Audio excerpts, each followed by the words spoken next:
The Fufu Seller. Okpo was a peaceful village nestled among hills, its people leading simple, happy lives. One day, a striking woman named Love arrived. Dressed in a vibrant blue African dress, her smile lit up the surroundings, capturing the hearts of the villagers. Love acquired a small plot of land and built a lovely round hut within 2 days, leaving the villagers astonished at her skill and speed. Rumors spread quickly. Some whispered she was fleeing a broken past, others spoke of a mysterious family curse. Every morning, Love sat outside her hut, cooking a variety of aromatic stews and soups over an open fire. The enticing smell filled the village, drawing curious onlookers. Her hands moved gracefully, chopping vegetables and stirring the pots, while she skillfully pounded yam with an unmatched rhythm and strength. The villagers were mesmerized as she molded the soft yam into smooth, round servings on a large wooden tray. Once finished, Love balanced the tray on her head and walked around the village, selling the freshly pounded yam. The soft texture and delicious aroma made it irresistible, and soon, the villagers were flocking to her stand. Her yam gained fame, and her beauty became legendary. Her yam is like a dream, some murmured. She must have been sent by the gods, others said with reverence.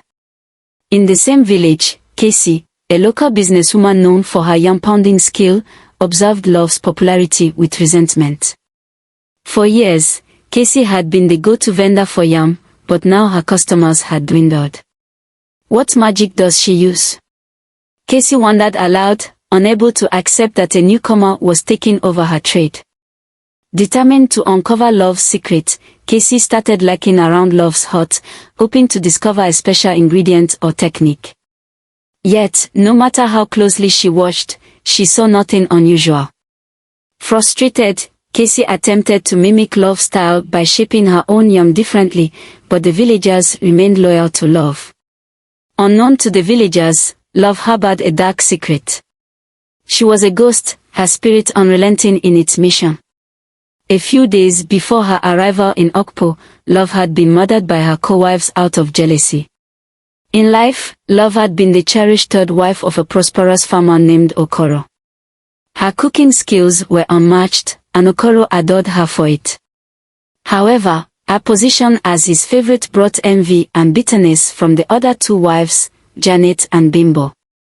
Day after day, Janet and Bimbo grew angrier as they watched Okoro enjoy only Love's cooking. They attempted to win his favor by cooking grand meals, but Okoro always preferred Love's tender yam, skillfully prepared and lovingly served. The jealousy festered in Janet and Bimbo until it turned to hatred. One afternoon, while Love was resting, the two wives crept up on her and, in a moment of ruthless envy, ended her life. When Okoro found Love's lifeless body, he was devastated, while Janet and Bimbo feigned sorrow. The villagers held a burial, but Love's spirit found no rest. Seeking justice, she returned, arriving in Okpo with her talent and charm to start anew. Love's business continued to thrive, and the villagers cherished her yam. Some young men even sought her hand in marriage, but Love declined, her heart burdened by her unfinished business with Okoro. One afternoon, an elder named Odudu passed by Love's hut and noticed something strange. Her shadow appeared faint, as if she were only partly there. Alarmed but curious, he continued watching, his suspicion growing. Odudu couldn't resist and approached Love, whispering, "What are you?" Love looked at him for a long, silent moment, her eyes glimmering with an unspoken story, before vanishing from sight. Panicked, Odudu stumbled back and ran to the village square, declaring, "She's a ghost." The villagers exchanged nervous glances, murmuring and wondering aloud. They questioned Odudu, who explained what he had seen. A group of villagers gathered and marched to Love's hut. But when they arrived, she was gone, leaving only a trace of her scent in the air. As they turned back, she reappeared before them, her eyes filled with a haunting sadness. "I was betrayed," she confessed, her voice soft yet piercing. "Jealousy drove my co-wives to take my life. I came here to find peace, to live out my love for cooking."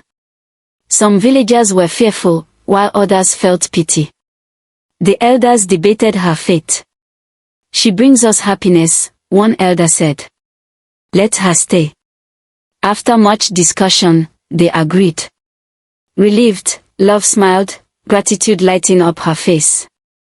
Despite her ghostly form, her yam remained a village favorite, and people grew fond of her gentle presence. Casey, the rival yam seller, observed Love's kindness and was moved. Swallowing her pride, she approached Love one morning and asked, "Will you teach me your ways?" With a warm smile, Love replied, "Let's cook together."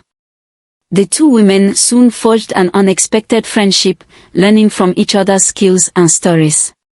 As the harvest festival approached, the village prepared for a grand celebration. Love and Casey collaborated, their combined talent creating the finest yam the villagers had ever tasted. Their work filled the air with joy, as villagers chanted Love's name, their appreciation evident in their shining eyes. For the first time in ages, Love's spirit felt at peace. One day, Okoro arrived in Okpo, haunted by memories and guilt. He had heard tales of a ghostly yam seller and felt an undeniable pull to find her. Following whispers and stories, Okoro was led to Love's hut. When he saw her, his heart ached with remorse, and tears filled his eyes. "Love, forgive me," he pleaded. Love looked at him, her emotions complex, a blend of sorrow, anger, and longing. "Why are you here?" she asked, her voice laced with hurt. "They told me you died peacefully, but I should have known," he confessed. "I should have protected you." Love's expression softened. After a long silence, she finally said, "Stay and help me with my yam. Let's create something beautiful together." With a humble nod, Okoro joined her. The villagers noticed their renewed connection, and Love's heart grew lighter each day they walked side by side. As the years passed, Love's presence became a blessing in Okpo.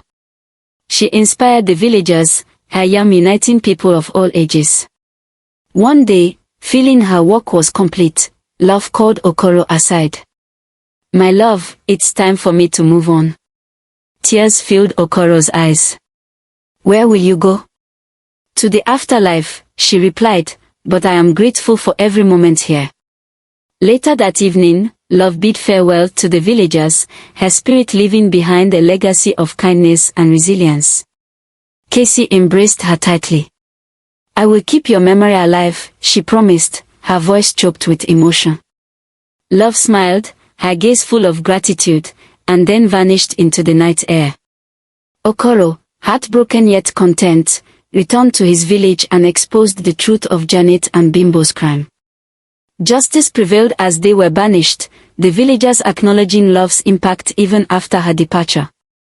In the days that followed, Love's legacy continued to flourish, her story a reminder of forgiveness, resilience, and the dangers of envy.